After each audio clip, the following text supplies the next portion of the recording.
don't care who you think you are, and you will not speak to me that way. You listen to me. You are an embarrassment to this establishment. Get out of my sight.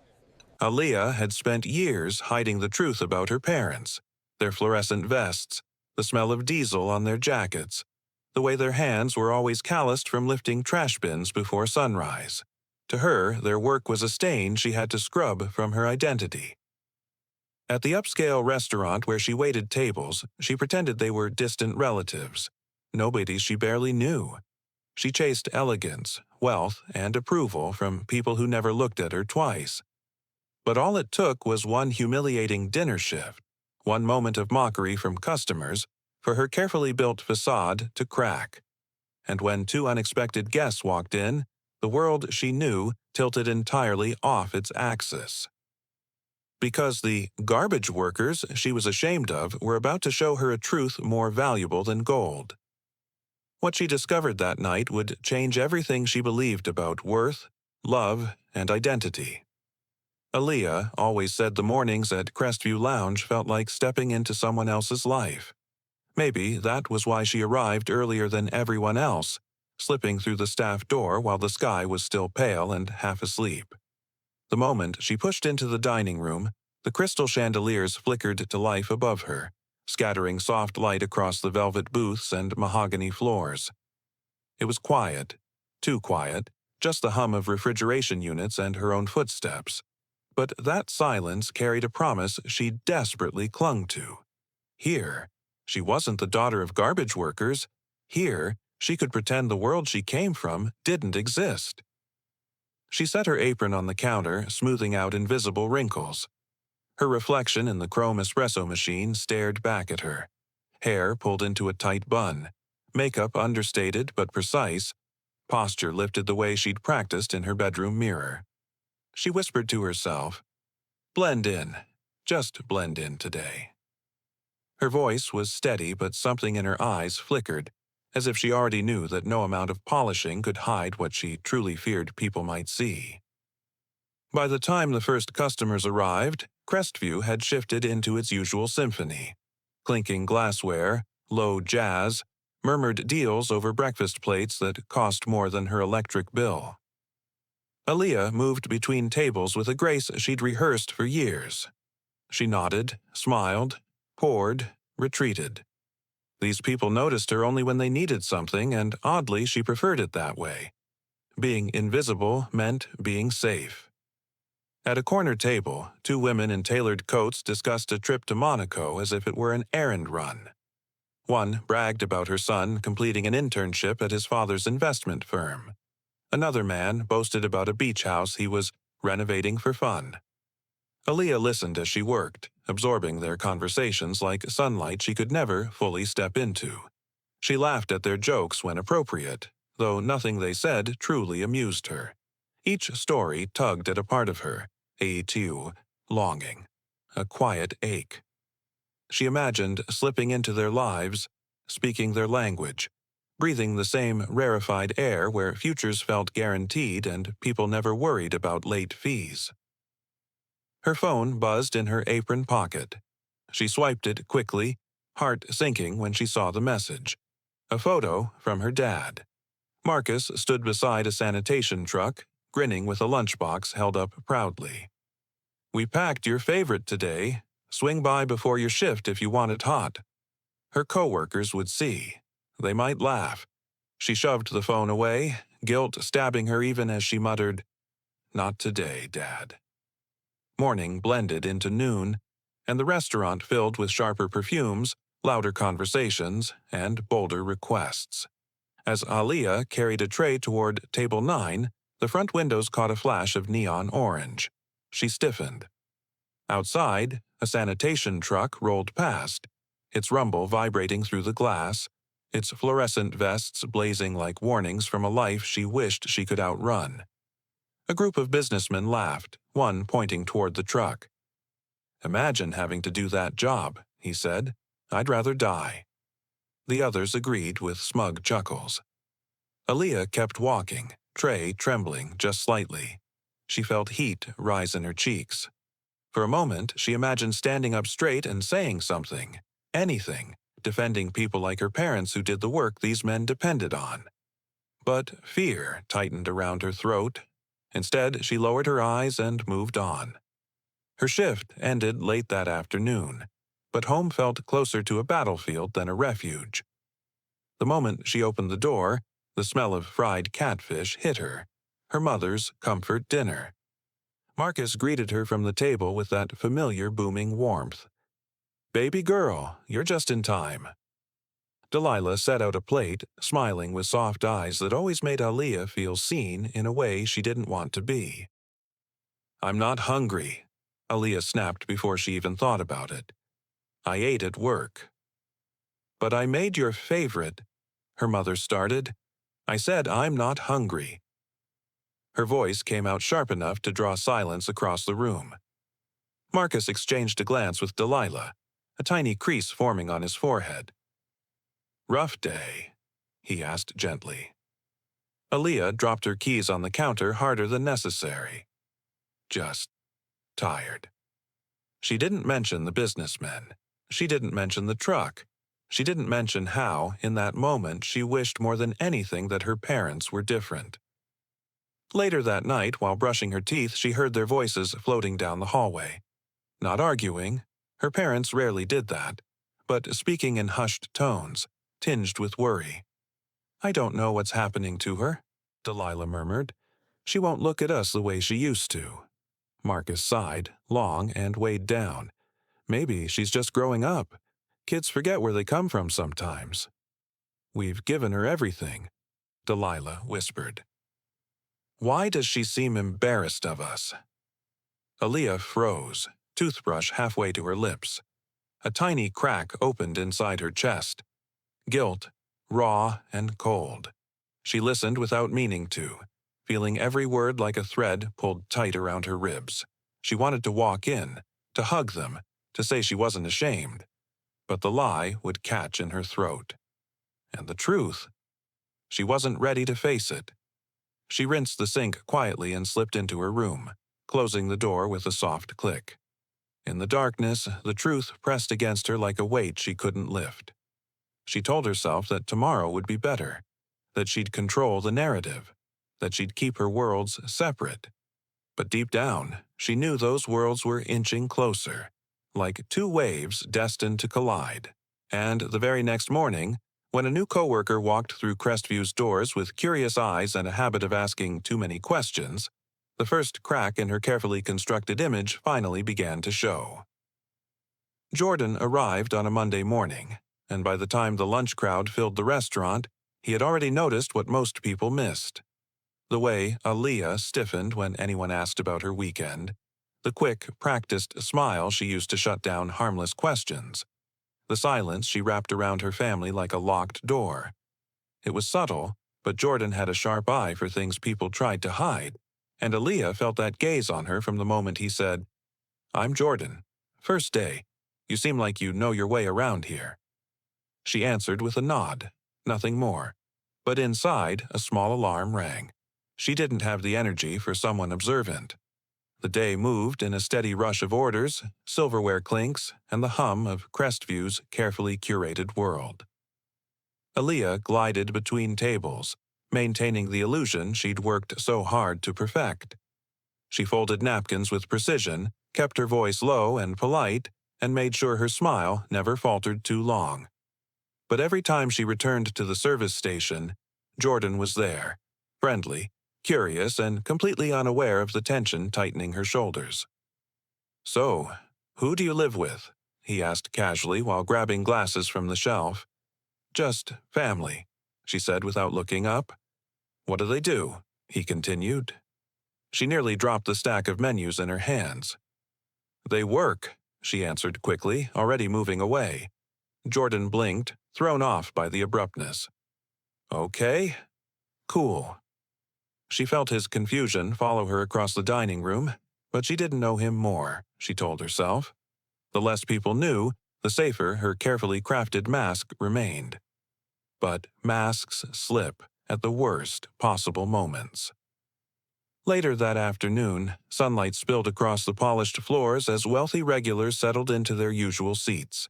men and women who treated the world like their personal playground.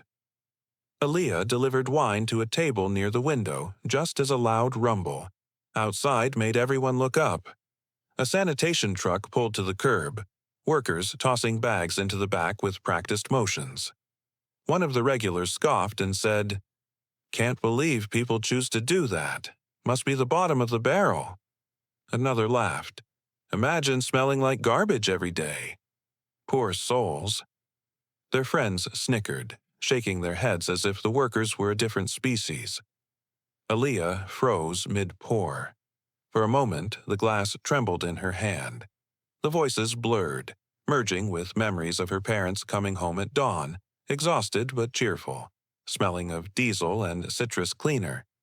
She forced a breath, steadying the bottle before a drop could spill. Behind her, 2 co-workers laughed along with the guests. Not out of malice, just a desire to fit in, the same desire she knew too well. Jordan watched her from across the room, his brow lifting. He didn't know what triggered her reaction, but he saw something crack, just for a second. Aaliyah kept moving, but inside, shame churned like a storm she didn't want to acknowledge. She told herself it didn't matter. They were just customers, just people who didn't know her parents, didn't know who they really were. But the words stuck to her skin like smoke. The shift dragged on, heavy with the kind of tension that makes hours feel doubled. By late afternoon, she finally stepped into the back hallway, pressing her palm to her chest to steady her breathing. A moment alone, that was all she needed. But the universe had other plans. "Aaliyah!" A familiar voice called from the front, bright and unfiltered. Her heart dropped. She knew that voice. Her father. She hurried out, but it was too late. Marcus and Delilah were already standing in the dining room, smiling wide, holding a lunchbox decorated with faded stickers she'd put on it years ago. Her co-workers looked up, curious. "We brought your lunch, sweetheart," Delilah said, lifting the box. "You rushed out so fast you left it on the table." Aaliyah felt the air thin. Her cheeks burned hot. She saw their uniforms. Neon vests, cargo pants, worn gloves clipped to their belts, and her chest tightened. Jordan's eyes widened slightly. The manager paused mid-step. Even a couple of guests turned. "Y'all can't be here," Aaliyah whispered, voice strangled. "You shouldn't have come inside." Marcus frowned, confused. "But we didn't want you working hungry." "I said I'm fine," she snapped, louder than she meant to. "Just go." Her mother's smile faded. "We were only trying to help." "I don't need help," she shot back. "Please, just leave, now." The room felt colder with every word. Marcus lowered the lunchbox slowly, his expression shifting from concern to something quieter, something that hurt to look at. "Okay," he murmured. "We're going." Delilah blinked rapidly as if holding back tears. "We love you, baby." Aaliyah couldn't meet her eyes. She pretended to straighten menus until the sound of the door closing signaled their exit. Jordan exhaled softly. "They seem nice," he said. She shot him a look sharp enough to cut, and he stepped back. That evening, the sky dimmed into a soft purple as Aaliyah sat in her car outside their house. She watched her parents climb from their truck, Marcus moving slower than usual, Delilah wiping her cheeks with the back of her hand. They walked inside without their usual chatter. Aaliyah stayed in the car for a long time, chest heavy, breath shallow. She knew she'd hurt them. She knew they'd gone out of their way to show kindness. But she told herself she had to react that way. She had to protect the image she'd built. If her coworkers saw her differently, if the customers lost respect, everything would fall apart. She whispered, "I can't afford that. Not now." Her fingers tightened around the steering wheel until they ached. When she finally stepped inside, her parents were already in their room. The house felt different. Quieter, heavier, like warmth had been carefully packed away. Aaliyah reheated leftovers she didn't taste, washed dishes she didn't remember holding, and climbed into bed with a mind that refused to settle. She stared at the ceiling, trying to convince herself that she was doing what she needed to survive, that she was chasing something bigger, something better. But the guilt didn't fade. It only shifted shape, pressing harder with each breath. And the next morning, when she walked into Crestview and saw the reservation list taped to the host stand, when she noticed the bold lettering marking a high-profile group set to arrive that night, her stomach twisted. Everything was about to get harder. Much harder. Aaliyah felt the tension before she even clocked in. The air in Crestview had changed. Charged, electric, like the restaurant itself was bracing for impact. She didn't know why until she passed the host stand and saw the name that made even seasoned staff swallow hard. A tightly knit circle of elites. People who walked in expecting perfection and left disaster in their wake. The kind of group who could make or break you with a single complaint. "Lucky you," the manager said with a strained smile. "They requested our most attentive server. That's you." Her stomach dropped, but she nodded because nodding was what she did. Nodding meant she belonged. Nodding meant she was unshakable. She wasn't. By 6 o'clock, Crestview was glowing with warm lights and soft jazz, every table set like a stage waiting for its actors. Aaliyah tightened her apron strings twice, then once more for luck. Jordan passed her at the service station, offering a gentle shoulder bump. "You got this," he murmured. She forced a smile. "Yeah, sure." But her hands were already cold. The group arrived exactly at 6:15, 7 impeccably dressed men and women, glittering with confidence and entitlement. Their laughter was loud, the kind that didn't leave room for anyone else's voice. As Aaliyah approached, their eyes swept over her like scanners checking for flaws. One woman tilted her head.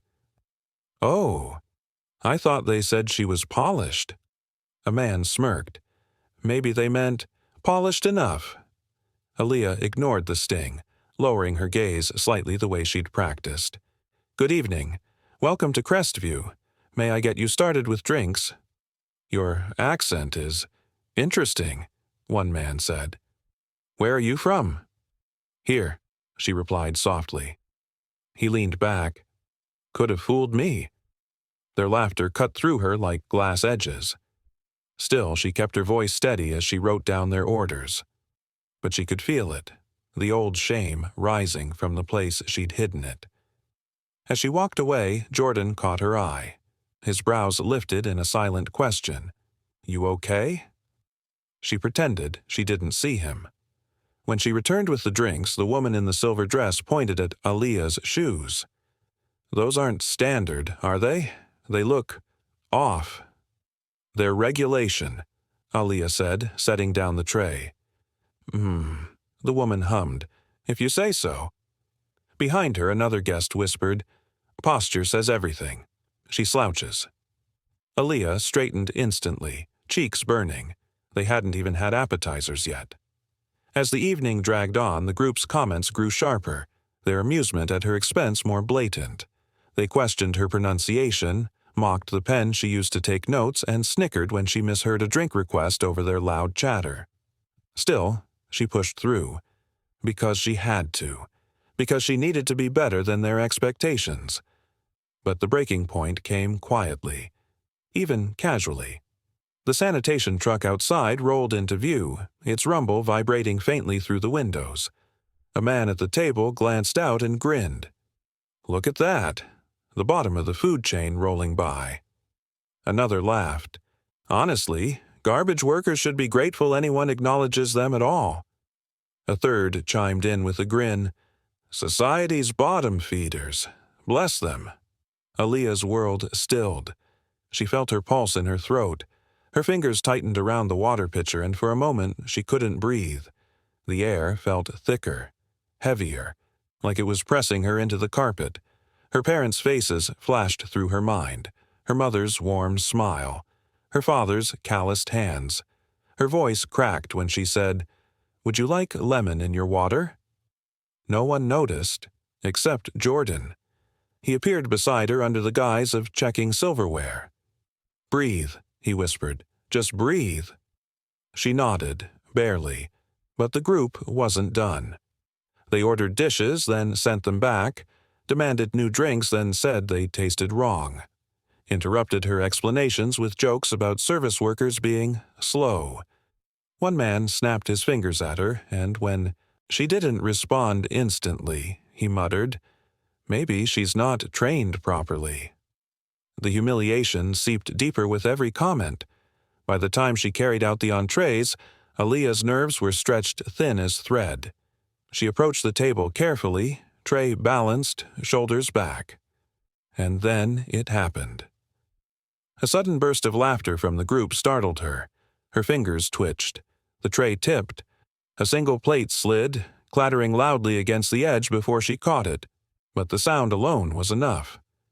Their laughter erupted like fireworks. "Oh, wow," one said. "Graceful." "Should have been a circus act," another added. A third clapped mockingly. "Beautiful recovery, truly." The restaurant fell silent around them. Other guests glanced over. Aaliyah felt the world shrink until she was standing under a spotlight made of shame. She swallowed hard, whispering, "Excuse me," before turning away. Her vision blurred as she pushed through the swinging door into the back hallway. The hum of the dishwasher, the faint smell of garlic from the kitchen, the coolness of the metal walls. Everything hit her at once. She leaned against the wall, head bowed, breath shuddering. Her hands were still trembling. Tears gathered despite her efforts to blink them away. She told herself not to cry, not here, not over strangers. But it wasn't just them. It was everything she'd been running from, everything she'd boxed up inside her chest until the lid wouldn't stay closed anymore. Jordan appeared at the edge of the hallway but didn't step closer. "Aaliyah, talk to me." She shook her head quickly. "I'm fine." "You're shaking." "I said I'm fine."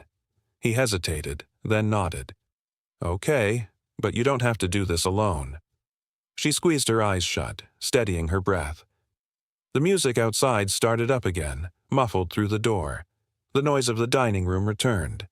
And then, the soft chime of the front door's opening echoed through the hallway.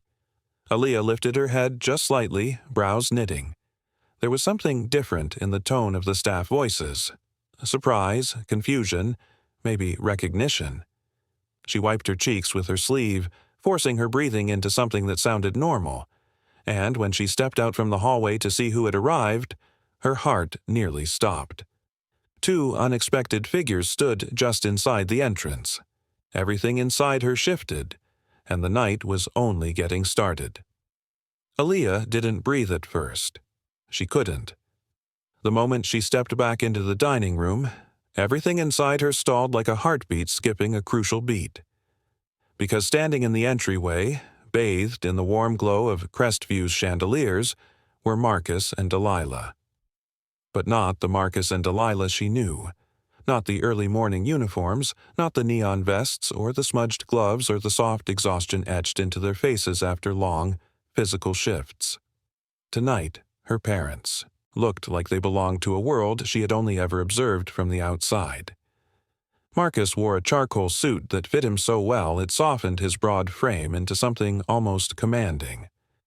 Delilah's dress shimmered in deep emerald tones, her curls pinned back elegantly, her posture straight and confident. They didn't even look uncomfortable or out of place. They looked expected, like this room had been built with people like them in mind. Aaliyah's breath finally left her lungs in a shaky exhale. "What? What is happening?" she whispered, barely audible. The manager walked beside them, smiling in a way he'd never smiled at any member of his staff. It was respectful, familiar, almost deferential. He gestured toward the dining room. "Right this way, Mr. and Mrs. Thompson. Your table is ready." Aaliyah's knees nearly buckled. Thompson, their last name, her name, said with weight, said with recognition. As her parents proceeded deeper into the restaurant, wealthy patrons turned, then rose from their seats. Her mind couldn't process the sight. Men who never acknowledged her existence extended their hands to Marcus. Women who examined every flaw in her walked over to compliment Delilah's dress. Even the elite group that had tormented her earlier straightened, exchanging surprised glances.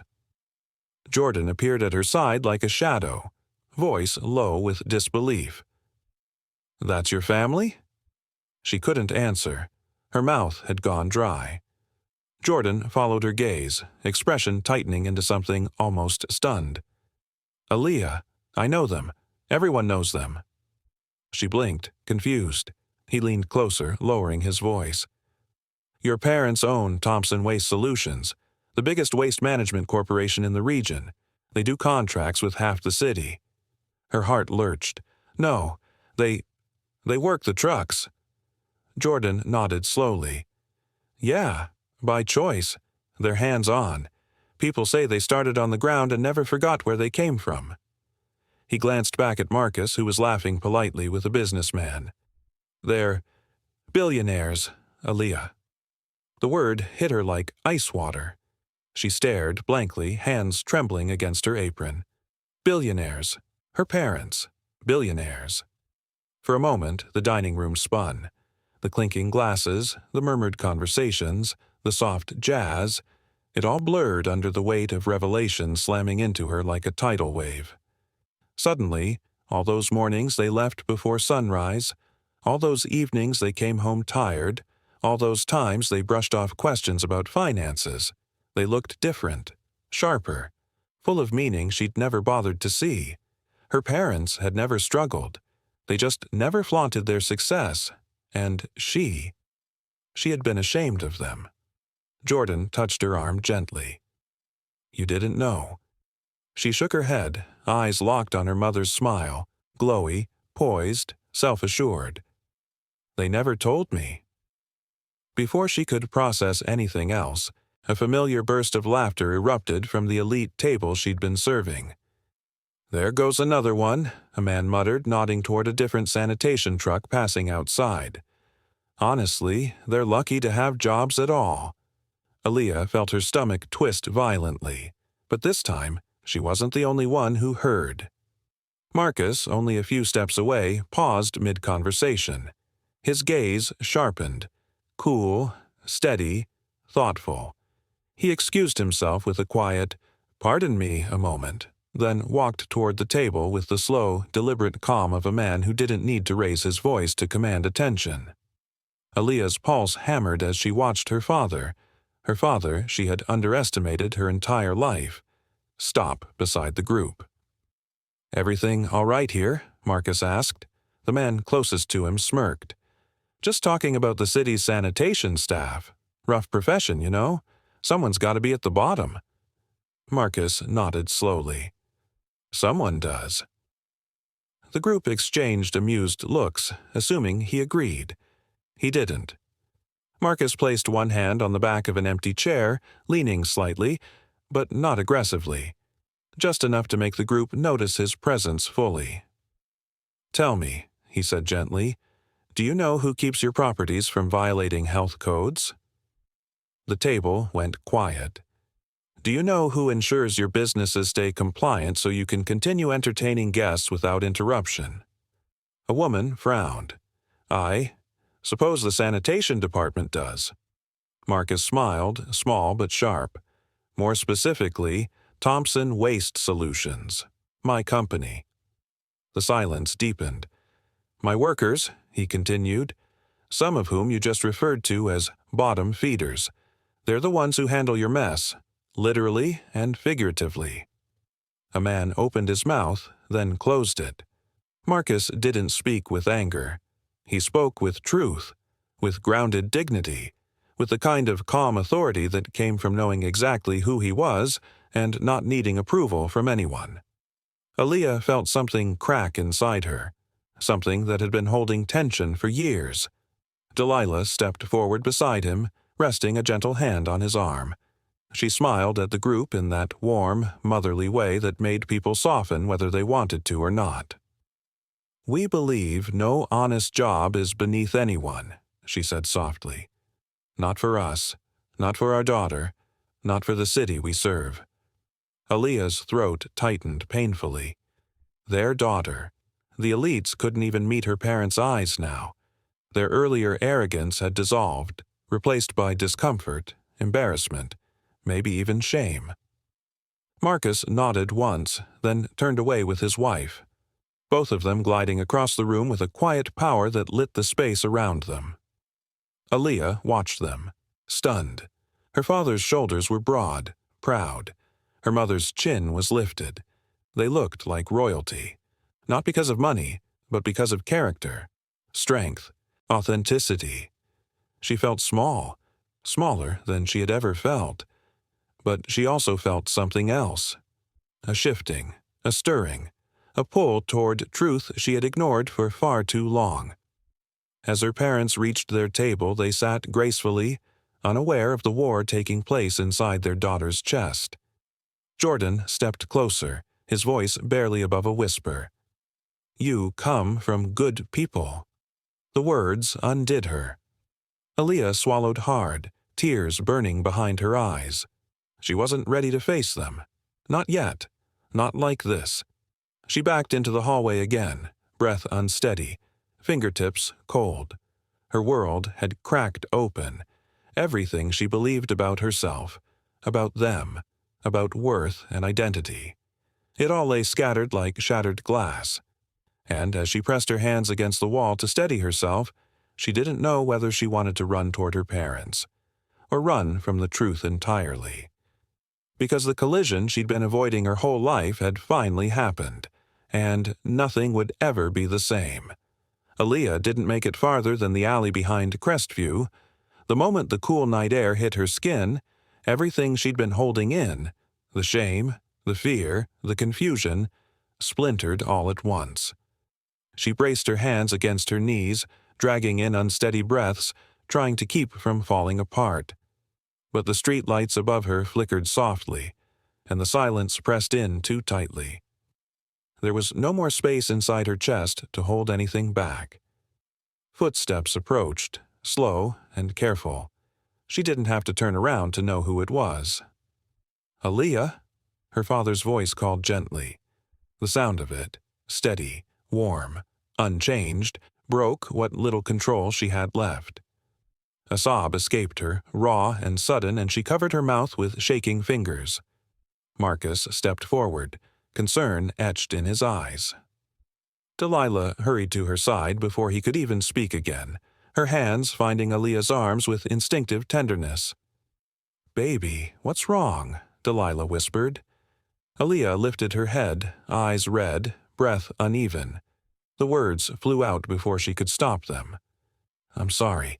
I'm so sorry." Her mother's brow furrowed and Marcus's shoulders stiffened with worry. But neither spoke yet. They simply waited, giving her room to unravel. "I didn't know," Aaliyah choked out. "I didn't know who you were. I didn't know what you built. I didn't know anything." Marcus exchanged a quiet glance with Delilah before crouching down beside her. "We never hid who we are," he said softly. "Just what we have." "But why?" she cried. "Why would you do that? Why make me think? Why make me think you were just—" She couldn't finish the sentence. It tasted bitter in her mouth. "Just garbage workers?" Marcus asked, not unkindly. Aaliyah flinched. "I didn't mean—" "I know," he interrupted gently. "But you thought it. And that's what hurts you most right now." She nodded helplessly, tears slipping down her cheeks. "I was ashamed," she whispered. "Not of you, but of people seeing you. I thought your jobs meant we weren't good enough, that I wasn't good enough." Delilah pulled her into a full embrace then. No hesitation, no judgment. "Oh, honey," she murmured into her ear. "You were never defined by our work. Not for a second." Aaliyah cried harder, her body trembling against her mother's. For once, she didn't try to hide the vulnerability. She didn't try to be composed or perfect. She just let herself feel everything she had been running from. "I thought if people knew," she said through broken breaths, "they'd treat me like I belonged at the bottom, too. I didn't want to get stuck. I didn't want to disappoint you." "You could never disappoint us," Delilah murmured. Marcus placed a hand on her back, grounding her.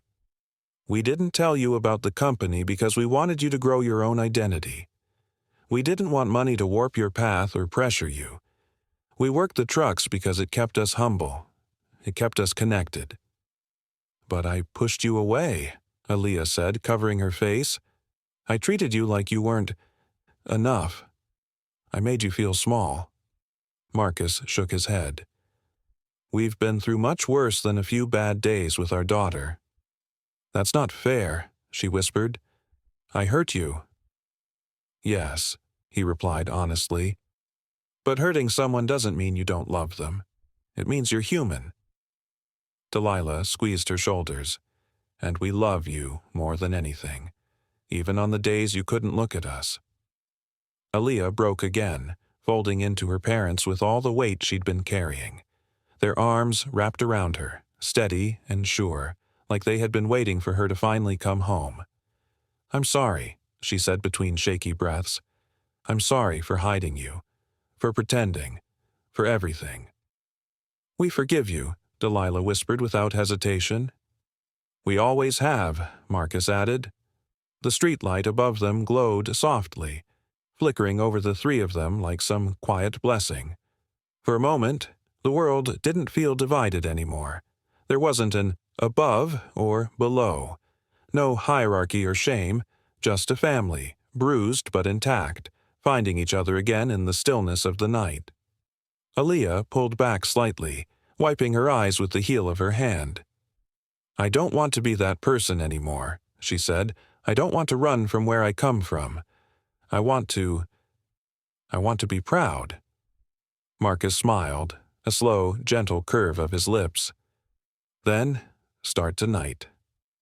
Aaliyah nodded, breath still shaky but steadier than before.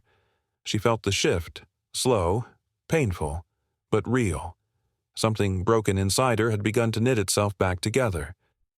"I'll do better," she whispered. "I promise." Delilah cupped her cheek. "That's all we ever wanted." They stood together beneath the streetlight, letting the last of the evening breeze cut through the lingering tension. For the first time in a long while, Aaliyah didn't feel like she was pretending. She didn't feel like she was standing on opposite sides of the world from the people who raised her. She just felt loved. And as she walked with her parents toward their car, she knew this moment wouldn't be a quick fix. Growth took time. Healing took patience. But she wasn't running anymore. She wasn't hiding. Aaliyah glanced at her father's truck, dented, familiar, entirely theirs, and didn't feel the old embarrassment tug at her chest. Instead, she felt gratitude, and a quiet, earnest hope. A week later, she would find herself standing in a very different setting, surrounded by family, neighbors, and volunteers at a community event that would test just how much she'd changed. But tonight, as she slid into the back seat beside her mother, she felt something she hadn't felt in years. She felt like she was finally heading in the right direction.